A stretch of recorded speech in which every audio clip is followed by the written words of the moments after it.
Hello guys, मैं आपका भाई दोस्त educator of economics Luv Kaushik स्वागत करता हूं आपका learn and fun commerce channel की सेवाओं में। हम आपके लिए पूरा एक महीने का क्रैश कोर्स लेकर आए हैं और मैं आपको इकोनॉमिक्स पढ़ा रहा हूं। तो पहली वीडियो इकोनॉमिक्स की है ये।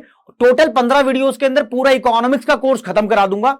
आप मेरा साथ देना, मैं आपका साथ दूंगा। ये गारंटी ले रहा हूं कि कोई भी चैप्टर कराऊंगा आपको नोट्स की जरूरत नहीं पड़ेगी। ये आपकी स्क्रीन पे जो भी कंटेंट चलेगा उसका स्क्रीनशॉट लेते जाओ, नोट्स आपके पूरे बन जाएंगे। एक एक चीज क्रिस्टल क्लियर कर दूंगा, मैं कह रहा हूं मौज हो जाएगी। तो आज इंडियन इकोनॉमिक डेवलपमेंट का पहला चैप्टर शुरू करेंगे टर्म 2 में, जो कि एम्प्लॉयमेंट है। ये शुरू कराने से पहले कुछ सेकंड लूंगा आपके, जिसमें आपको मैं ये बताना चाहूंगा जो आपका टर्म 2 का सिलेबस है उसके बारे में। पहली बात तो टर्म 2 का सब्जेक्टिव पेपर होने वाला है, 40 मार्क्स का पेपर होगा। तो 40 मार्क्स में कैसे डिवाइडेड है? मैक्रो इकोनॉमिक्स बुक 1 है, इसमें 2 यूनिट आएगी, नेशनल इनकम वाली 10 नंबर की और इनकम एंड एम्प्लॉयमेंट वाली 12 नंबर की। टोटल मिला के 22 नंबर की मैक्रो इकोनॉमिक्स है। फिर आ जाएंगे इंडियन इकोनॉमिक डेवलपमेंट पे, इसको बुक 2 बोलता हूं। इसमें guys unit 2 current challenges facing Indian economy, इस यूनिट के अंदर 6 चैप्टर होते हैं। 3 आ गए टर्म 1 में, 3 बचे हैं टर्म 2 के लिए। तो ये तीनों चैप्टर मिला के 12 नंबर के आएंगे। ये नहीं पता कि कौन से एक अलग चैप्टर की कितनी वेटेज है, तीनों चैप्टर मिला के 12 नंबर के आएंगे। किसी पर्टिकुलर एक चैप्टर की खास वेटेज नहीं है। फिर लास्ट वाला चैप्टर है इंडिया चाइना पाकिस्तान वाला, ये 6 नंबर का आएगा। तो यहां से इन दोनों का टोटल करते हुए इंडियन इकोनॉमिक डेवलपमेंट 18 की हो गई, 22 की मैक्रो, 18 की इंडियन इकोनॉमी, टोटल मिला के हो गए 40। 10 का प्रोजेक्ट है आपका, तो 50 नंबर टर्म 2 के काउंट होंगे, 50 मार्क्स टर्म 2 के काउंट होंगे। ये पेपर सॉल्व करने के लिए आपको 2 घंटे का टाइम मिलेगा, 120 मिनट का टाइम मिलेगा गाइस। और थोड़ी सी बात बताऊं तो जो आपका पेपर होगा उसके अंदर 13 क्वेश्चंस होंगे टोटल। सीबीएसई का सैंपल क्वेश्चन पेपर आ चुका है, वो भी सॉल्व कराऊंगा इन्हीं 15 वीडियोस के अंदर, ठीक है ना। तो फिर मैं क्या कह रहा हूं आपको कि इंडियन इकोनॉमी का चैप्टर शुरू कर रहे हैं और इस वीडियो में अनएम्प्लॉयमेंट वाला चैप्टर कराऊंगा।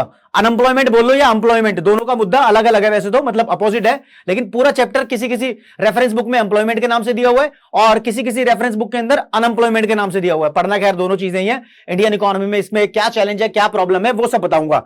एक वीडियो के अंदर पूरा चैप्टर खत्म करूंगा नोट्स के साथ, सारे कॉन्सेप्ट क्लैरिटी नोट्स के साथ, ठीक है जी। तो चैप्टर का नाम दिया हुआ है employment, growth, informalisation and other issues. Guys इस चैप्टर को समझने के लिए ना पहले बहुत छोटी छोटी बातों को जानना जरूरी है। तो कुछ बेसिक चीजों से शुरुआत कर रहा हूं और ये बेसिक शुरुआत होगी एक डेटा के थ्रू। आपको पॉपुलेशन से रिलेटेड एक डेटा बताऊंगा जिसके थ्रू सच सामने आएगा। मतलब जो थोड़े से मिथ थे, जो दिमाग के अंदर फालतू की बातें आ रही थी, वो दूर हो जाएंगी। कैसे? चैप्टर में अनएम्प्लॉयमेंट का मतलब समझ लो। कोई एक कंट्री का, किसी भी कंट्री का एक हाइपोथेटिकल इमेजिनरी एग्जांपल देख रहे हैं। मान लो एक कंट्री की टोटल पॉपुलेशन है, 100 लोग रहते हैं उस कंट्री के अंदर, ठीक है जी। उन 100 में से part of population which is willing and capable to do work, 80 लोग वो हैं जो काम करना चाहते हैं। 100 रहते हैं, 80 लोग काम करना चाहते भी हैं और क्वालिफाइड भी है। यानी 20 लोग वो हैं जो या तो काम ही नहीं करना चाहते या स्कूल में पढ़ रहे हैं, मतलब they are not capable of doing work in that sense, ठीक है। लेकिन 80 के 80 लोगों को काम नहीं मिला, काम मिला है 70 लोगों को। तो मैं आपसे ये पूछना चाहता हूं, यहां पर क्वेश्चन ये बनता है, बताओ कि कंट्री का कितना पॉपुलेशन पार्ट अनएम्प्लॉयड है। सोचने का तरीका देखो, यहां से आप कैच कर सकते हो। 100 टोटल लोग हैं, 80 काम करना चाहते हैं, 70 को मिला है। तो कुछ लोगों का कहना होगा कि 100 टोटल थे, 70 को काम मिल गया, तो 30 लोग अनएम्प्लॉयड है। ये गलत है, ये कॉन्सेप्ट गलत हो जाएगा। हम इस 100 में से काउंटिंग करते ही नहीं है। कभी भी डेटा जब भी उठाया जाता है तो इसमें से उठाया जाता है। जितने लोग काम करने के लायक हैं और काम करना चाहते हैं उनमें से काउंटिंग होती है। तो गाइस 80 बंदे काम करना चाहते थे, 70 को काम मिला है, तो यहां पर लिखा है अनएम्प्लॉयड पॉपुलेशन कितनी है, तो वो 10 की है, ठीक है जी। इसको ध्यान रखना है। और ऐसा ही डेटा हमारी कंट्री के अंदर कैलकुलेट करता है नेशनल सैंपल सर्वे ऑफिस, NSSO। वैसे सेंसस ऑफ इंडिया फिर गवर्नमेंट के कुछ और एम्प्लॉयमेंट एक्सचेंज वगैरह है जो ये डेटा में शामिल होते हैं कैलकुलेट करने में, 3-4 है, लेकिन मेन यही है। ये 1 नंबर का क्वेश्चन बन सकता है। तो यहां से एक अनएम्प्लॉयमेंट की पिक्चर क्लियर हुई होगी कि कौन लोग अनएम्प्लॉयड होते हैं गाइस, ठीक है जी। अब इसमें से मोटे मोटे तौर पे छोटी मोटी बात और सुन लो। जितने लोग काम करने के लिए तैयार हैं, ये पॉपुलेशन 80, इसको बोलते हैं ये हमारी कंट्री की लेबर फोर्स है। नोट्स भी दूंगा, अभी इनकी डेफिनेशन भी कराऊंगा। और एक्चुअली जितने बंदों को काम मिला है इनको बोलते हैं ये हमारी कंट्री की वर्क फोर्स है।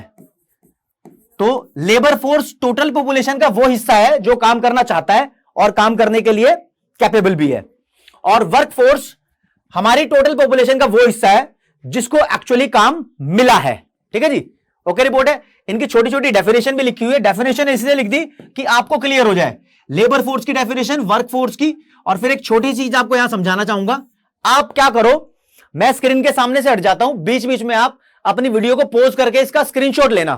ठीक है जी, तो लैंग्वेज एक बार देख लेते हैं।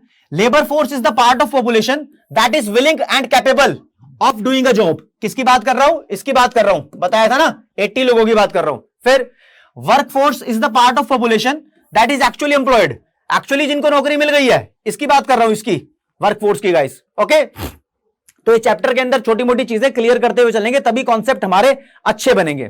ठीक है जी, इसके बाद एक कॉन्सेप्ट बहुत पॉपुलर एनसीईआरटी के अंदर, वर्कर पॉपुलेशन रेशो क्या होती है? भाई रेशो का मतलब तो डिवाइड होता है, वैसे प्रोपोर्शन तो क्या है, जितने लोगों को काम मिला है मतलब वर्कर्स, उसको डिवाइड कर दो टोटल पॉपुलेशन से और मल्टीप्लाई कर दो 100 से, इसको बोलते हैं वर्कर पॉपुलेशन रेशो।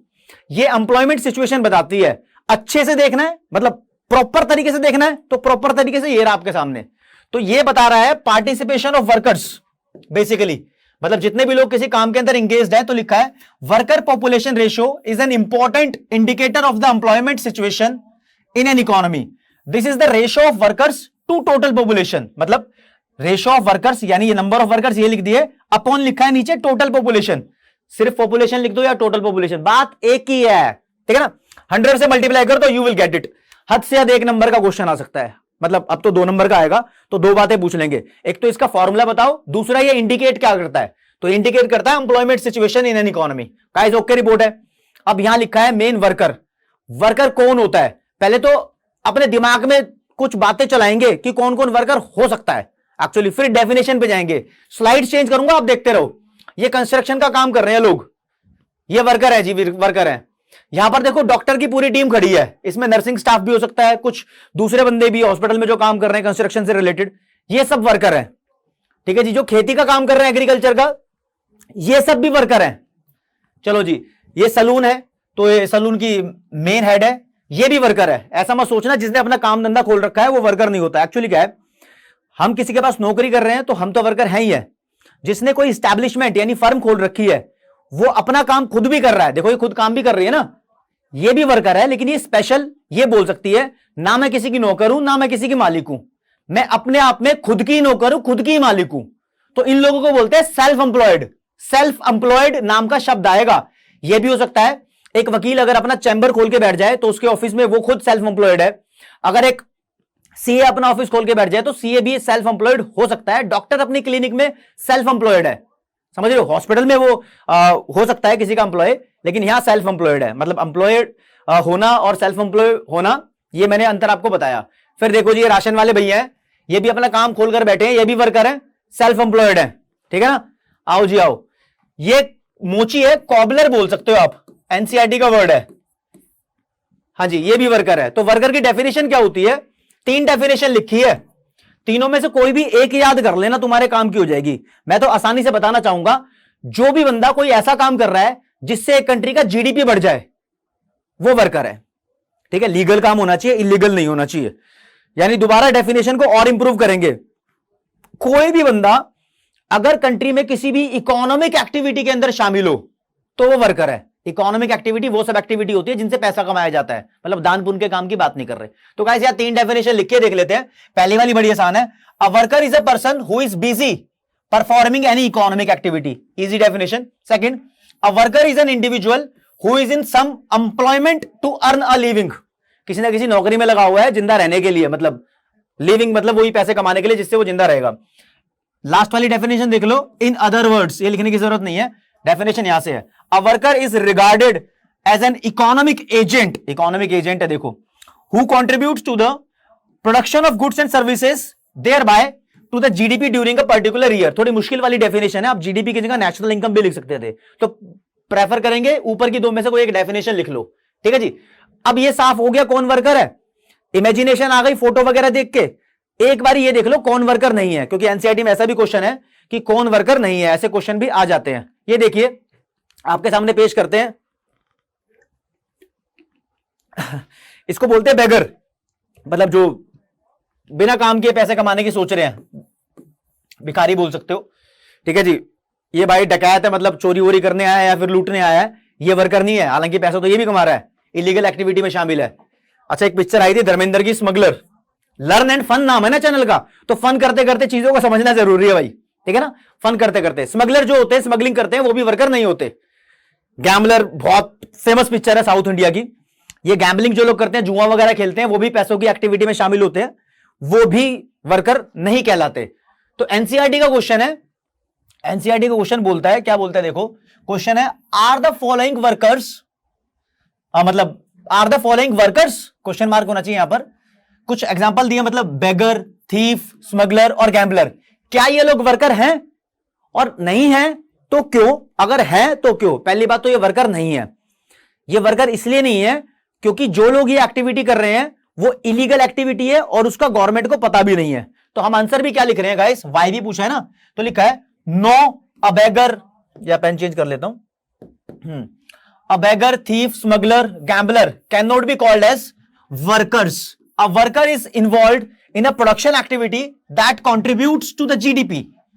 बिल्कुल उस एक्टिविटी में शामिल होता है जो एक कंट्री के जीडीपी में कंट्रीब्यूशन देती है, लेकिन इनकी एक्टिविटी का किसी को पता ही नहीं है, तो वो जीडीपी की काउंटिंग में आएगी नहीं, ठीक है।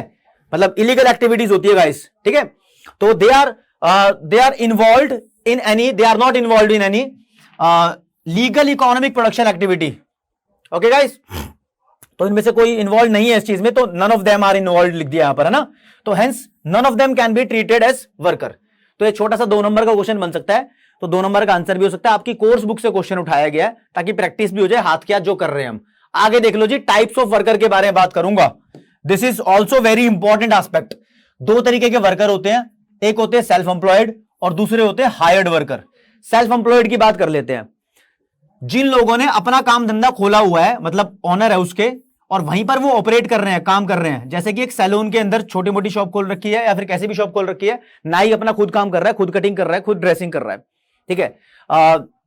एक कॉबलर भी हो सकता है, मतलब मोची भी हो सकता है जो अपना काम खुद खोलकर बैठा हुआ है, सीए का ऑफिस भी हो सकता है, डॉक्टर की क्लिनिक भी हो सकती है, एक शॉपकीपर भी हो सकता है, राशन वाला, वो सब सेल्फ एम्प्लॉयड होते हैं, ठीक है ना। मतलब खुद के ही मालिक हैं, खुद के ही नौकर है, या फिर बोल लो ना किसी के मालिक ना किसी के नौकर, सेल्फ एम्प्लॉयड, खुद को एम्प्लॉय किया हुआ है।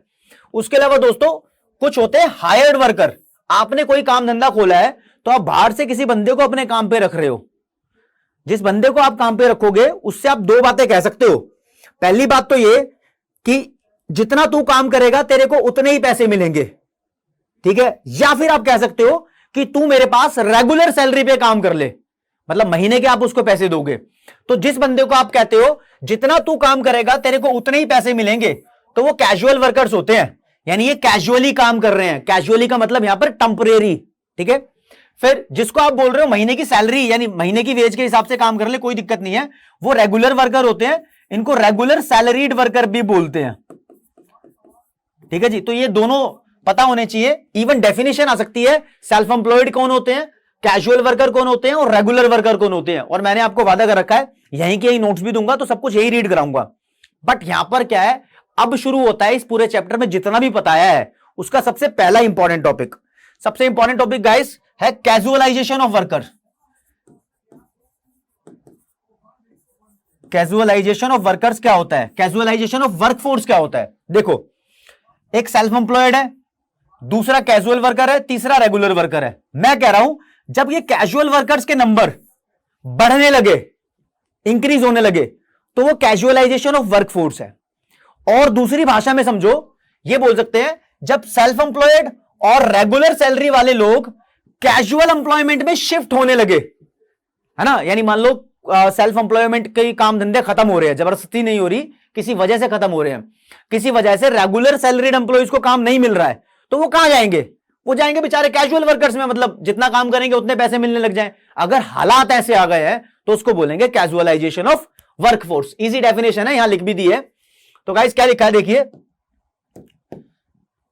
पेन का कलर भी चेंज कर लेते हैं। तो लिखा है the process of people moving या शिफ्टिंग, कुछ भी वर्ड यूज करते हो, moving from self employed and regular salaried employment to the casual wage worker is called casualisation of workforce, ठीक है ना। मतलब इन दोनों में से उठ के बंदे, इन दोनों में से उठ के यहां आ रहे हैं, इसको कैजुअलाइजेशन बोलेंगे। ओके गाइस, मैंने वादा किया था कि आपको इनकी डेफिनेशन भी देता रहूंगा हाथ के हाथ, तो इसकी डेफिनेशन भी देख लो। सबसे पहले सेल्फ एम्प्लॉयमेंट क्या होती है या सेल्फ एम्प्लॉयड कौन होते हैं? These are those workers who own and operate, यहां पर एंड भी आना चाहिए था, ऑन एंड ऑपरेट, ये एंड का साइन है मेरा, ऑपरेट देयर ऑन एंटरप्राइजेस। ठीक है, ये जो लिखा है 52% अभी बताऊंगा क्या है। नेक्स्ट, कैजुअल वर्कर कौन होते हैं? These are those workers who are casually engaged, engaged का मतलब बिजी रहना, and get wages for the work done, यानी जो भी वर्क डन किया है उसकी वेज इनको मिलेगी।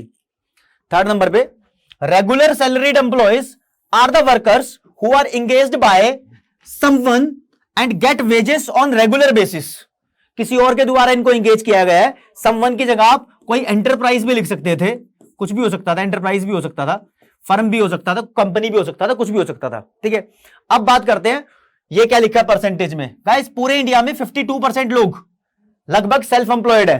ठीक है, मतलब टोटल वर्कफोर्स का हिस्सा बता रहा हूं, और 30% के आसपास ये कैजुअल वर्कर्स हैं, और 18% के आसपास ये रेगुलर सैलरीड एम्प्लॉयज हैं। अब ये डेटा एनसीईआरटी का है, कुछ रेफरेंस बुक्स में ये 30% की जगह 25% लिखा हुआ है, 25 पॉइंट समथिंग, 25.8 एग्जैक्टली ऐसा कुछ है।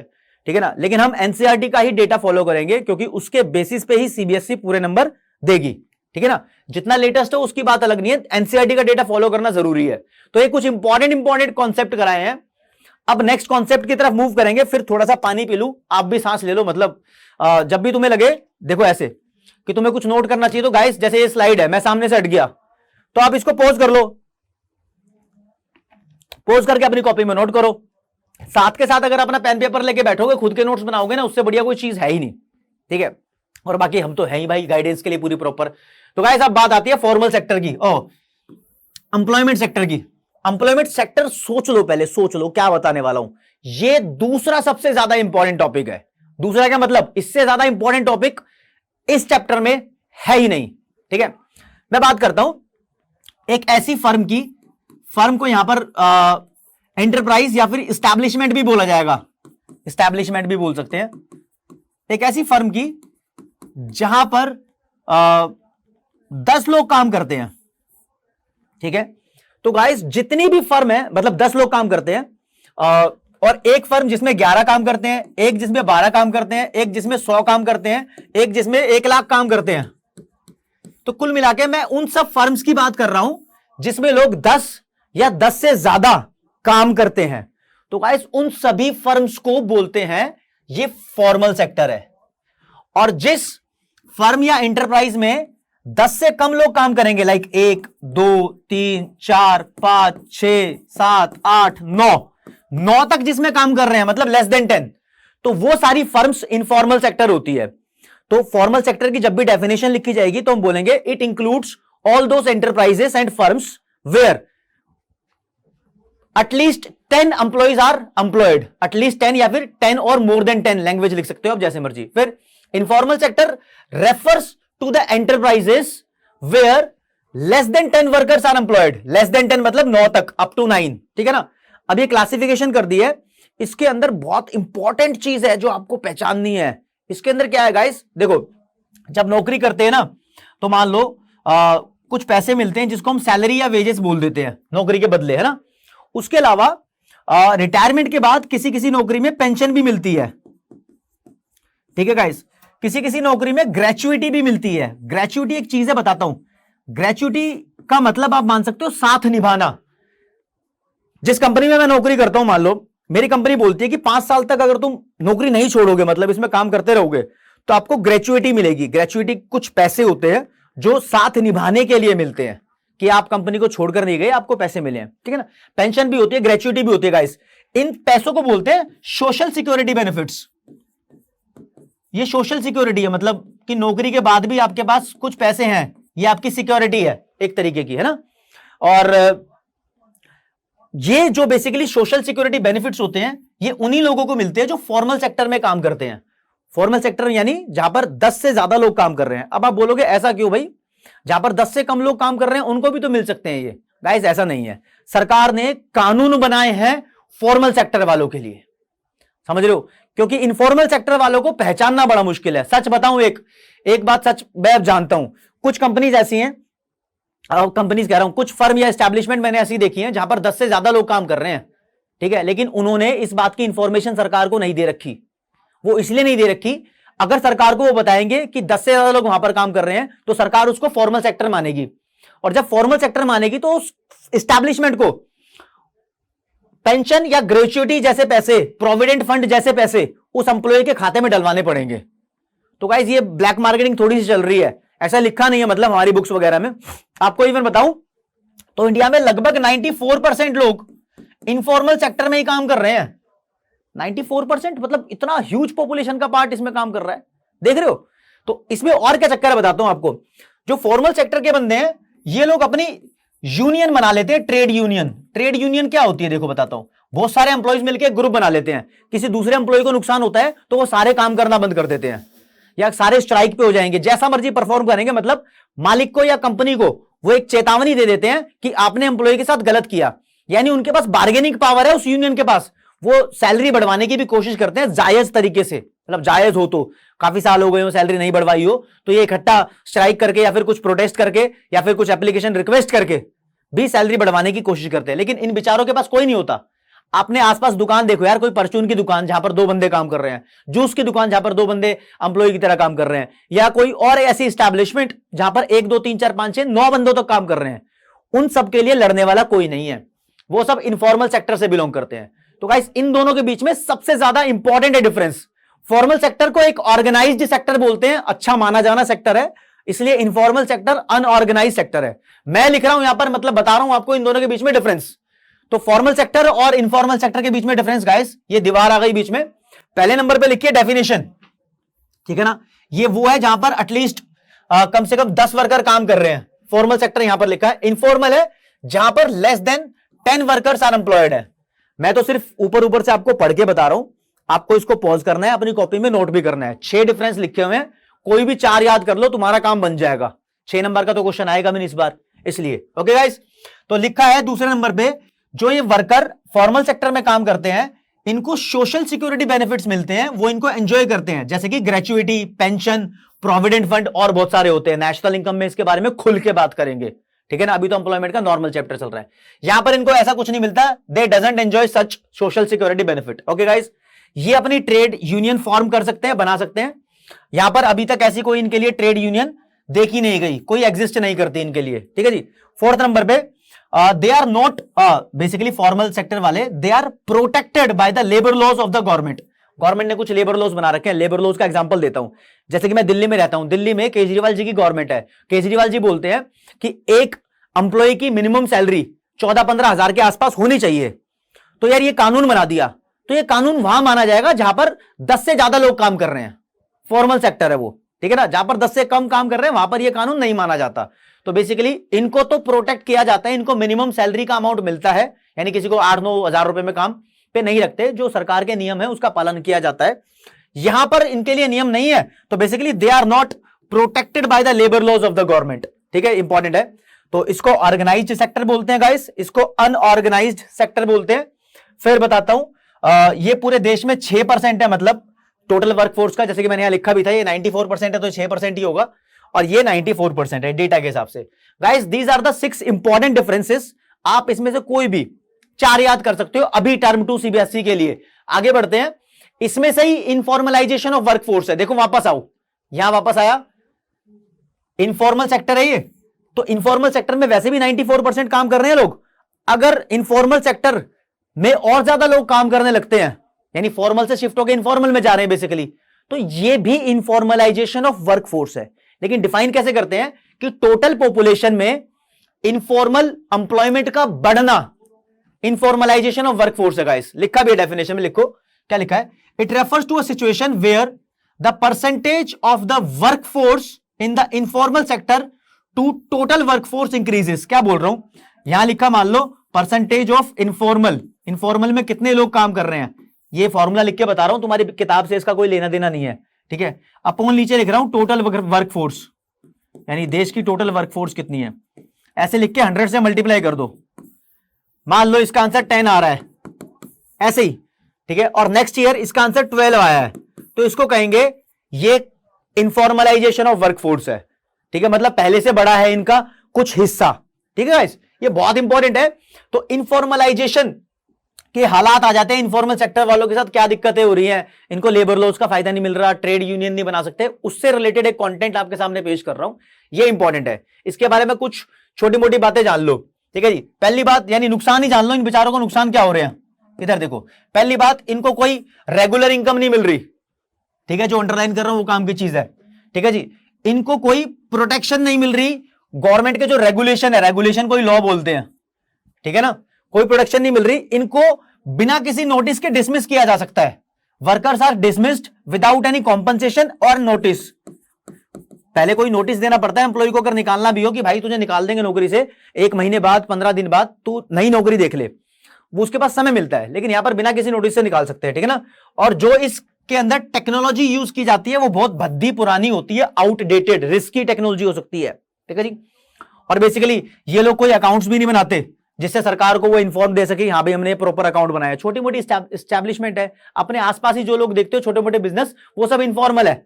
ठीक है जी, और बेसिकली जो ये वर्कर्स होते हैं ये लोग बेसिकली स्लम्स और स्क्वाटर्स में रहते हैं। स्लम्स तो वो हो गया झुग्गी झोपड़ी वाला इलाका, स्क्वाटर मतलब जो फालतू में इलाका बना दिया गया हो, सरकार की परमिशन से नहीं बना हो। ठीक है ना, मतलब ऐसी जगह उसको बोलते हैं अतिक्रमण, मतलब एक्स्ट्रा जमीन पे कहीं पे भी कुछ भी स्टैब्लिश कर दिया हो। ठीक है ना, तो गाइस ये कुछ फीचर्स है, ये लिखे हैं पॉइंट्स यहां पर, पहला, दूसरा, तीसरा, चौथा, पांचवा, ठीक है ना, और छठा, ये कुछ पॉइंट्स लिखे हैं, आपको ये पॉइंट्स याद होने चाहिए, मतलब ये सबसे ज्यादा इंपॉर्टेंट है इस चैप्टर में। ठीक है जी, नेक्स्ट कॉन्सेप्ट है जॉबलेस ग्रोथ। जॉबलेस ग्रोथ छोटा सा अपने आप में इंपॉर्टेंट कॉन्सेप्ट है। ग्रोथ की पहले बात करते हैं, ग्रोथ होती क्या है गाइस? ग्रोथ का मतलब है जीडीपी का बढ़ना। एक कंट्री में जीडीपी का बढ़ना इकोनॉमिक ग्रोथ कहलाता है। जीडीपी का मतलब प्रोडक्शन बढ़ने लग जाए गुड्स एंड सर्विसेज का, बस जीडीपी बढ़ने का मतलब गुड्स एंड सर्विसेज का प्रोडक्शन बढ़ रहा है। अब यहां वर्ड अटैच कर दिया जॉबलेस। जॉबलेस का मतलब नौकरियां जा रही हैं, लोगों को नौकरियां नहीं मिल रही लेकिन फिर भी प्रोडक्शन बढ़ रहा है। ऐसा हो सकता है? बिल्कुल हो सकता है। जब कंट्री के अंदर मशीनरी टेक्निक से प्रोडक्शन बढ़ने लग जाए तो गाइस जीडीपी बढ़ सकता है, लोगों की नौकरियां जा सकती हैं। कैसे? मैं एग्जांपल लेता हूं, आप बैंक के कैशियर की बात कर लो। मैंने देखा हमारे घर के पास में एक बैंक में 2 कैशियर होते थे, लेकिन जब से एटीएम मशीन आई है तो कैशियर का काम आधा हो गया, लोग एटीएम से पैसे निकाल लेते हैं, तो अब 2 की जगह 1 होता है। समझ रहे हो? ये छोटा सा एग्जांपल है, बाकी मशीन इतना काम कर देती है, अब इंसानों की ज्यादा जरूरत नहीं है फैक्ट्री में, तो पहले से ज्यादा प्रोडक्शन तो हो रहा है लेकिन लोगों की नौकरियां भी जा रही हैं। ठीक है, this phenomenon is known as jobless growth, अपने आप में इंपॉर्टेंट है। तो गाइस डेफिनेशन जो इसकी लिखी है वो एक बार रीड कर लेते हैं।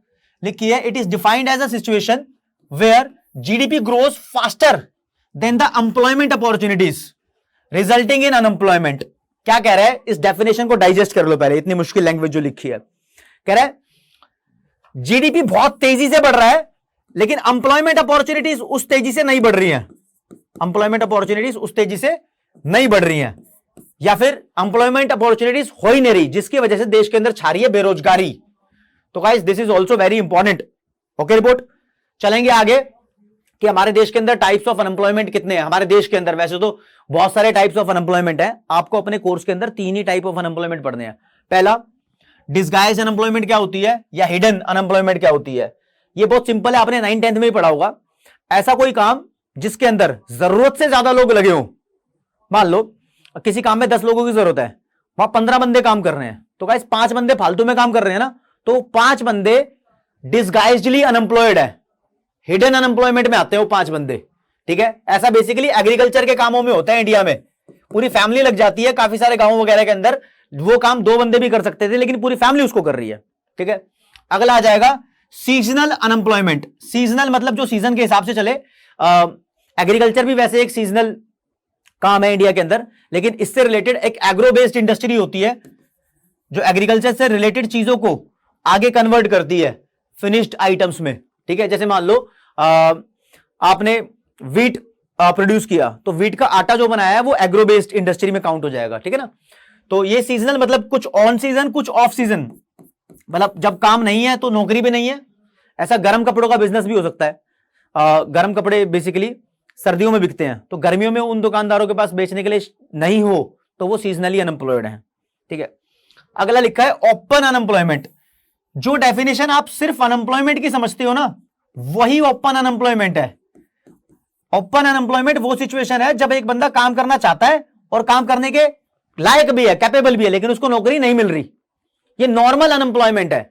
आपकी बुक के हिसाब से आपको 3 ही करने हैं। तुम्हारी बुक में इसके अलावा कितने भी लिखी हो, फ्रिक्शनल, स्ट्रक्चरल या इंडस्ट्रियल, एजुकेशनल, रूरल, अर्बन, वो सब हटा दो।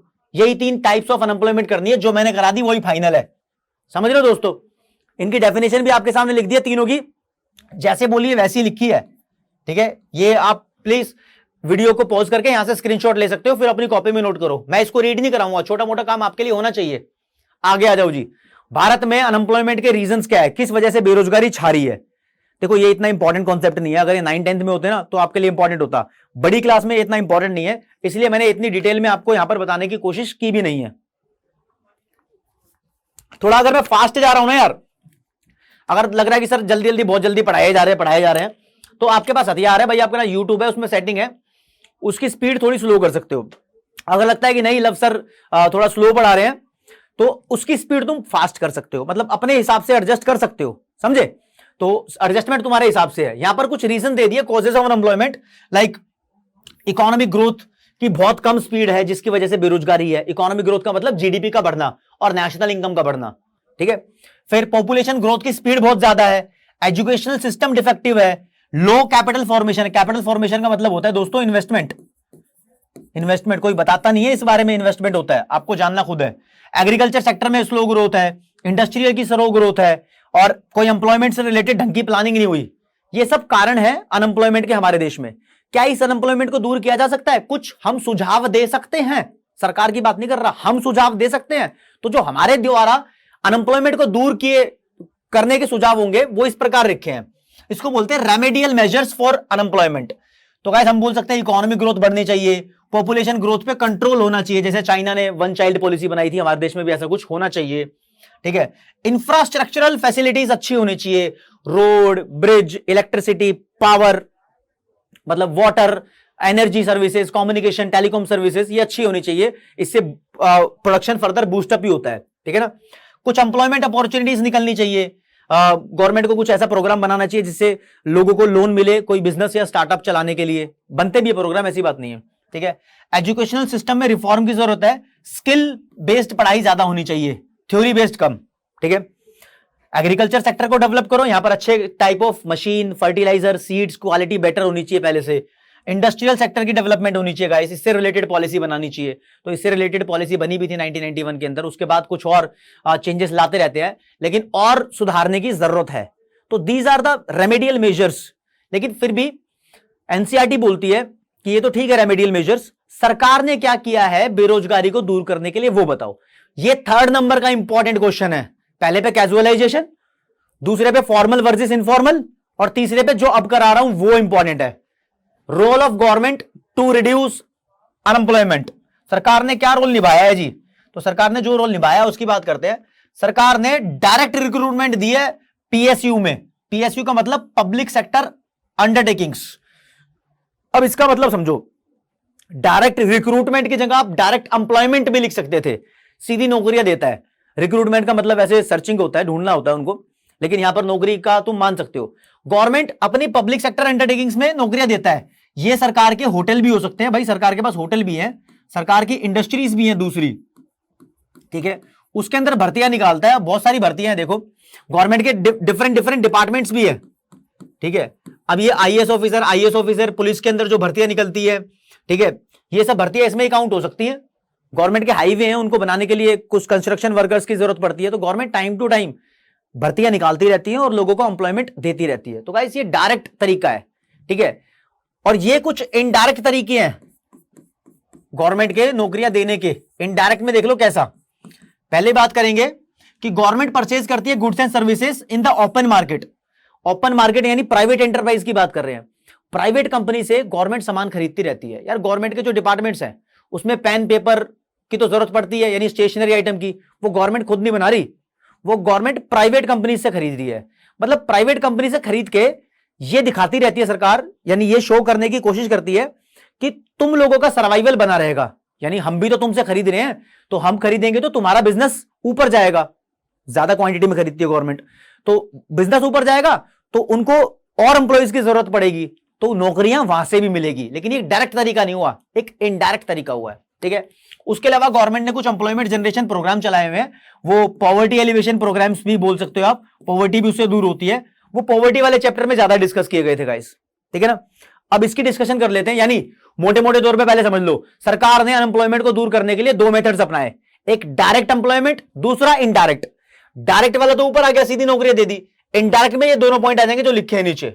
ओके गाइस, अब फोकस करते हैं एम्प्लॉयमेंट जनरेशन प्रोग्राम्स या measures taken by the government to reduce unemployment. ये जो मेजर्स हैं, वैसे मैं बहुत सारे हो सकते हैं, मैंने इतने डिस्कस किए नहीं है, यहां पर काफी सारे मेजर्स हो सकते हैं। वो पॉवर्टी एलिवेशन प्रोग्राम वाले चैप्टर में थे जो पहले थे, लेकिन गाइस आप इतना ही कर लो, इससे काम चल जाएगा। सबसे पहले अगर आपको बताऊं, लिखा है Mahatma Gandhi national rural employment guarantee act, इसको एम नरेगा भी बोलते हैं। इसकी स्टोरी पे आ जाओ। पहले देखो, एक national food for work programme था, सरकार ने 2004 में चलाया था। इसके अंदर सरकार कहती थी कि जो हमारे लिए काम करेगा हम उसको फूड देंगे, खाना देंगे, मतलब तो गरीबी उससे दूर हो जाएगी बेसिकली, ठीक है। अब ये इतना अच्छा नहीं रहा, इस प्रोग्राम को डेवलप किया और बढ़ाया, फिर बनाया national rural employment guarantee act, ये सन 2005 में बनाया, ठीक है जी। तो इस एक्ट के अंदर लिखा था कि जो रूरल एरियाज हैं वहां पर अनस्किल्ड वर्कर्स को, यानी जो पढ़े लिखे नहीं है, उनको हम कम से कम 100 दिन का काम देंगे, ठीक है, 100 डेज का काम देंगे, और अगर नहीं भी दे पाए तो 100 डेज की वेजेस दे देंगे। यानी 100 दिन की वेजेस में वो 365 दिन खा सकता है। यानी एक इंसान अगर एक दिन में 500 रुपए कमाता है तो उस 500 रुपए से 3 दिन का खाना शायद आ सकता है, ऐसा मानना था सरकार का। ये आइडिया लगा के मैंने आपको बताया है। तो यानी 100 दिन की तो गारंटी ले रही थी सरकार। ये शुरू में लिमिटेड स्टेट्स में शुरू किया गया, आंध्र प्रदेश से शुरुआत हुई थी, मतलब कुछ बैकवर्ड सिटीज वगैरह या डिस्ट्रिक्ट वगैरह में शुरू हुआ था, उसके बाद पूरे इंडिया में फैल गया। सन 2009 में इसको नरेगा की जगह एम नरेगा बोलने लगे, Mahatma Gandhi national rural employment guarantee act, सन 2009 में। लेकिन एक्ट तो 2005 का ही है, बस नाम ही तो थोड़ा अलग हुआ था गाइस। बस ये इसकी इंफॉर्मेशन है, यहां पर 100 डेज की वेज की गारंटी होती है, ठीक है ना। ये इसकी ब्रीफ एक्सप्लेनेशन है, ये आपको करना पड़ेगा, दिस इज इंपॉर्टेंट। उसके अलावा और है प्राइम मिनिस्टर रोजगार योजना, स्वर्ण जयंती शहरी रोजगार योजना, स्वर्ण जयंती ग्राम स्वरोजगार योजना। ये मैंने छोड़ दिए क्योंकि 2-3 आपको अपनी तरफ से भी करने चाहिए। देखो, मैं इसलिए इसको छोड़ रहा हूं क्योंकि तुम मुझे कमेंट सेक्शन में बताओगे तो मैं इसके ऊपर छोटी सी क्लिप्स बना के आपको दूंगा। आप लोग अगर मुझे बताओगे सर आपने बीच में कोई टॉपिक थोड़ा कम एक्सप्लेन किया, आप उसको ज्यादा एक्सप्लेन करो, तो मैं आपको उसकी क्लिप्स बना के दूंगा, आपको समझाऊंगा कि किस तरीके से उसको फर्दर सॉल्व करना है गाइस, ठीक है। अगर आपको मेरी वीडियो अच्छी लग रही है ना यार, प्लीज चैनल को लाइक कर दो, सब्सक्राइब कर दो, वीडियो को भी अपने दोस्तों को शेयर कर दो, अच्छा लगेगा मुझे, मतलब और एनकरेजमेंट मिलेगी कि तुम्हारे लिए और तोड़फोड़ वाला मोज भाड़ वाला कंटेंट लेकर आऊं, मतलब पीछे नहीं हटने देंगे यार। एक तो ये थ्योरेटिकल चैप्टर बोरिंग होता है, मैं उसको बोरिंग नहीं बनने दूंगा, इतना अच्छे तरीके से इसको कराने की कोशिश करूंगा। मतलब आपकी तो इंटेंशन होनी चाहिए, बोर्ड के स्टूडेंट हो, ठीक है ना। अगर ये वीडियो बहुत बड़ी लग रही है ना, वन शॉट में बना दिया, पूरा चैप्टर खत्म करा दिया है, आप क्या कर सकते हो, इसको छोटे छोटे हिस्सों में पढ़ लो। मतलब 20 मिनट देख लिया, फिर थोड़ा गैप लिया, फिर 20 मिनट देख लिया, फिर थोड़ा गैप लिया, फिर 20 मिनट देख लिया। लगभग इतनी देर में सारी वीडियोस इतनी ड्यूरेशन के लगभग 1 घंटे के आसपास की बनने वाली हैं, ठीक है ना, आपका काम हो जाएगा, ठीक है गाइस। तो ये मेजर्स थे जो सरकार ने लिए हैं, इसके अलावा और भी थे, कुछ वेज को बढ़ाने के लिए, कुछ सेल्फ एम्प्लॉयमेंट को बढ़ाने के लिए, इसमें मैंने इतना ही डिस्कस किया है। अब धाकड़ क्वेश्चन पेश किया जा रहा है, जो सीबीएसई सैंपल पेपर जो आया है अभी, मतलब टर्म 2 के लिए जो सीबीएसई ने अपना सैंपल पेपर दिया है, उसमें इस वाले चैप्टर से ये क्वेश्चन दिया है, और 2 नंबर का क्वेश्चन दिया है दोस्तों, ठीक है। थोड़ा पेन का कलर कौन सा रखे भाई, यही ठीक है, चलो चलो जी, चलो कोई दिक्कत नहीं। लिखा है क्वेश्चन में, compare and analyse woman worker population ratio. अच्छा, वर्कर पॉपुलेशन नहीं है, वुमन वर्कर, यानी क्या होते हैं वुमन वर्कर। देखो, वुमन वर्कर ऐसे लिख दिया मैंने, WW upon total population multiplied by 100 कर देना, तो ये आ गया। और सिर्फ वर्कर पॉपुलेशन होता तो वुमन हटा देते, ठीक है ना, मतलब रेशियो निकालनी है। तो कंपेयर और एनालाइज करना है उसको रूरल और अर्बन एरियाज में, based on the following information. नीचे कुछ इंफॉर्मेशन की हुई है, तो इसमें worker population ratio in India दी हुई है, और वुमन नहीं लिखा, वुमन देखो कहां लिखा है, ये लिखा है, ठीक है जी। तो वुमन का डेटा निकालना है और उसको कंपेयर करना है गांव में और शहर में। तो पहली बात तो देख लो, ये टोटल लिखा है, ये गांव लिखा है, ये शहर लिखा है, ठीक है जी। तो टोटल वर्कफोर्स का 16.5% वुमन पार्टिसिपेशन है। तो पहला पॉइंट तो ये एनालाइज किया हमने, 16.5% ये लोग काम कर रहे हैं इसके अंदर, ठीक है ना।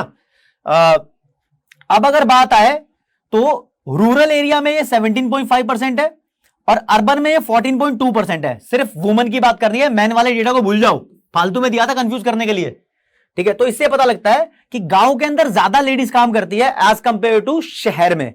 अच्छा, आपको लगता होगा शहर में लड़कियां ज्यादा जॉब पे जाती हैं, गांव में नहीं जाती। तो गाइस, जॉब का मतलब समझो, जॉब का मतलब सिर्फ कंपनी में काम करना नहीं होता। जॉब का मतलब किसी भी ऐसी एक्टिविटी में पार्टिसिपेट करना होता है जो हमारे देश की इनकम को या जीडीपी को बढ़ाए। तो एग्रीकल्चर में काम करना भी एक जॉब ही है, ठीक है ना। तो यहां गांव के अंदर ज्यादा लोग करते हैं। ये रीजन भी है इसके पीछे कुछ, क्योंकि शहर के अंदर बेसिकली लोगों की इनकम ज्यादा होती है, फैमिली की इनकम ज्यादा होती है, तो काफी सारी फैमिलीज में सभी लोगों को काम करने की जरूरत नहीं पड़ती, तो लेडीज वगैरह वहां काम ना करके काम चला लेती है। गांव के अंदर थोड़ा पॉवर्टी लेवल ज्यादा है, तो वहां पे सबको इकोनॉमिक एक्टिविटी के अंदर पार्टिसिपेट करना पड़ता है। यानी जो भी खेत का, पोल्ट्री का, मटके बनाने का, मछली पालन का जो भी काम है, वो जैसा इलाका है उस पर डिपेंड करता है, ठीक है ना। काम करती है लेडीज वगैरह। तो ये तो क्वेश्चन था जी, ये हमारी ऑब्जर्वेशन थी। आंसर आपके सामने ये लिखा सीबीएसई का, तो वही लिखा है कि 16.5% टोटल वर्क पॉपुलेशन में वुमन है, और दूसरे में लिखा है रूरल एरिया में रिलेटिवली ज्यादा है, 17.5%, relatively higher than the urban areas, उसमें 14.2% था। ऐसा क्यों है?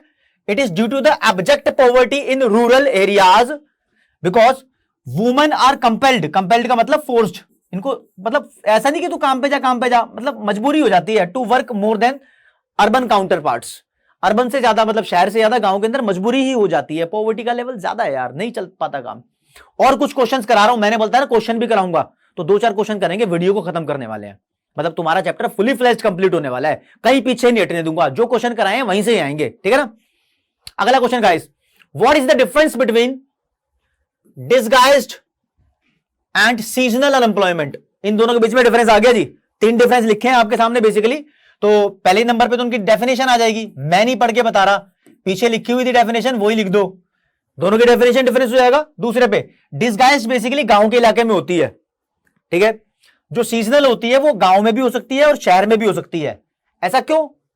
क्योंकि कुछ बिजनेस के ऑन सीजन ऑफ सीजन चलते रहते हैं। लाइक यार आइस क्यूब्स होती है, बड़ी बड़ी सिल्लियां बर्फ बनाने की, वो गर्मियों में ज्यादा बनती है, सर्दियों में कम बनती है, सर्दियों में उसकी रिक्वायरमेंट कम होती है ना, तो वो शहर में भी होते हैं वो, तो शहर में भी ऐसा हो सकता है। लेकिन शहर के अंदर बेसिकली जितने लोग की जरूरत है उससे ज्यादा नहीं लगे होते किसी काम में, ठीक है। तो जैसा पाया जाता है उसके हिसाब से लिखा है। और डिसगाइज्ड बेसिकली एग्रीकल्चर में ही पाई जाती है, और ये एग्रीकल्चरल बेस्ड जो इंडस्ट्रीज होती है, एग्रो बेस्ड इंडस्ट्री, वहां पाई जाती है।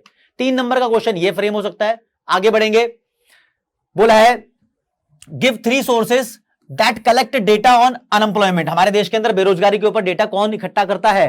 तो 3 करते हैं। एक तो सेंसस ऑफ इंडिया है, उसकी रिपोर्ट्स। दूसरा मैंने बताया था guys NSSO, national sample survey organisation. आजकल ऑर्गेनाइजेशन नहीं बोलते इसको, आजकल ऑफिस बोलते हैं, नाम अपडेट हो गया है। तो एनएसएसओ, ठीक है ना, ये करती है। और फिर directorate general of employment and training, data of registration with employment exchange. आप सिर्फ एम्प्लॉयमेंट एक्सचेंज लिख सकते हो, इससे काम चल जाएगा। ये तीनों वर्ड एक्चुअली एनसीईआरटी के अंदर गिवन है, ठीक है, इसीलिए आपको पता होने चाहिए। अगला क्वेश्चन आ जाओ, लिखा है how will you know whether a worker is working. यहां पर गाइस वर्किंग होना चाहिए था, ये वर्कर नहीं, यहां पर वर्किंग होना। देखो मैं क्या करता हूं, मेरे पास स्टाइल है इसके लिए, ठीक है जी। मैंने क्या किया, इसको ऐसे कर दिया, ठीक है, और इसको यहां से मिटा दिया। अब मैं क्या करूंगा, बड़ी चालाकी से यहां लिख दूंगा वर्किंग।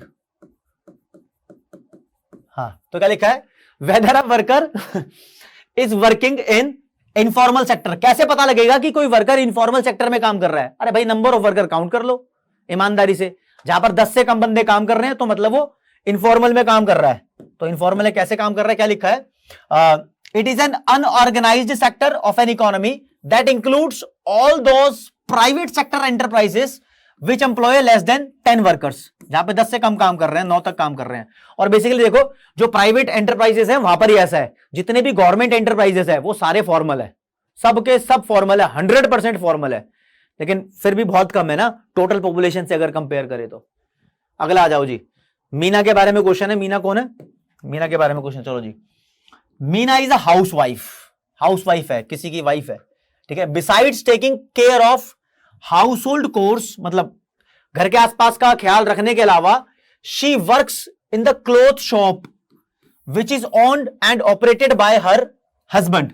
उसके पतिदेव के द्वारा कपड़ों की दुकान है, उसमें भी वो काम कर लेती है। तो क्या can she be considered as a worker? क्या उसको वर्कर बोलेंगे? और क्यों बोलेंगे? बोलेंगे तो हाँ भाई वर्कर बोल सकते हैं उसको, अपने पति के साथ मिलकर काम कर रही है तो वो भी सेल्फ एम्प्लॉयमेंट में कहलाएगी, यानी सेल्फ एम्प्लॉयड ही कहलाएगी। उसके लिए क्या लिखा जाएगा? तो Meena is self employed worker, she is working in her husband's cloth shop, she will not get the salary. हाँ, उसको सैलरी मिले ना मिले। अच्छा, इससे एक इंपॉर्टेंट बात पता लगती है, कुछ फैमिलीज में लेडीज अपने हस्बैंड का हाथ तो बटाती है काम में, लेकिन शायद उनको सैलरी मिले या ना मिले, वो वर्कर कहलाएंगी, क्योंकि जिस काम में उन्होंने हाथ बटाया है उससे तो पैसे जनरेट होंगे, चाहे उनका पति सारे पैसे खा जाए, चाहे मतलब एग्जाम्पल की बात है, चाहे मतलब वो टोटल पैसे एक्चुअली जनरेट तो होंगे ना, तो जीडीपी में पार्टिसिपेशन होगा उसका। अगला क्वेश्चन गाइस आपके सामने पेश किया जाता है, तो इस क्वेश्चन को जरा इस तरीके से देखेंगे। लिखा है why are the regular salaried employees more in urban areas than in rural areas. यानी यार जो रेगुलर सैलरीड एम्प्लॉयज होते हैं, मतलब जो परमानेंट बेसिस पर लगे होते हैं, तो वो रूरल एरिया में ज्यादा क्यों है as compare to the urban area? ना अर्बन एरिया में यानी शहर में ज्यादा क्यों है गांव से अगर कंपेयर करें तो? गांव मतलब ग्रामीण एरिया। क्योंकि इसका आंसर तुम मुझे कमेंट सेक्शन में लिख के बता सकते हो, आप क्या सोचते हो। मैं छोटी मोटी बात बता देता हूं कि शहर के अंदर ज्यादा बेटर क्वालिटी के एजुकेशनल इंस्टीट्यूट होते हैं, तो वहां पर लिटरेसी रेट ज्यादा है, तो इसलिए वहां पर हाईली पेड और रेगुलर वर्किंग वाले होते हैं। बाकी तुम्हारा जो सुझाव है आप लिखकर बताओ, एनसीईआरटी की बात मैंने बताई आपको। गाइस सेकंड क्वेश्चन क्या लिखा है?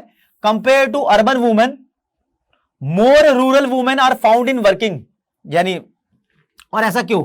गांव और शहर में कंपेयर करें तो गांव के अंदर ज्यादा वुमेन इकोनॉमिक एक्टिविटी में पार्टिसिपेट कर रही है। यह बात सुनने में थोड़ी सी अजीब लगती होगी, लेकिन यही कड़वी सच्चाई है, ऐसा ही हो रहा है। क्योंकि वहां पर मैंने अभी एक लाइन बोली थी, सीबीएसई का जो क्वेश्चन दिखाया था, धाकड़ क्वेश्चन जो इस बार पूछा गया है, उसमें भी लिखा था they are compelled to do work because of abject poverty. ठीक है ना, उनका गुजारा नहीं हो पाता तो वो अपने पति का या फिर पिताजी का या फिर मम्मी का किसी ना किसी काम में साथ देती है। गांव के अंदर बहुत सारे काम होते हैं यार, बहुत सारे काम होते हैं। एग्रीकल्चर का काम सबको पता है गांव के अंदर होता है, ठीक है। पोल्ट्री का काम भी होता है, पॉटरी का काम भी होता है। पॉटरी होता है मटके वगैरह बनाना, ये मछली पालन करना, मुर्गी वगैरह पालना।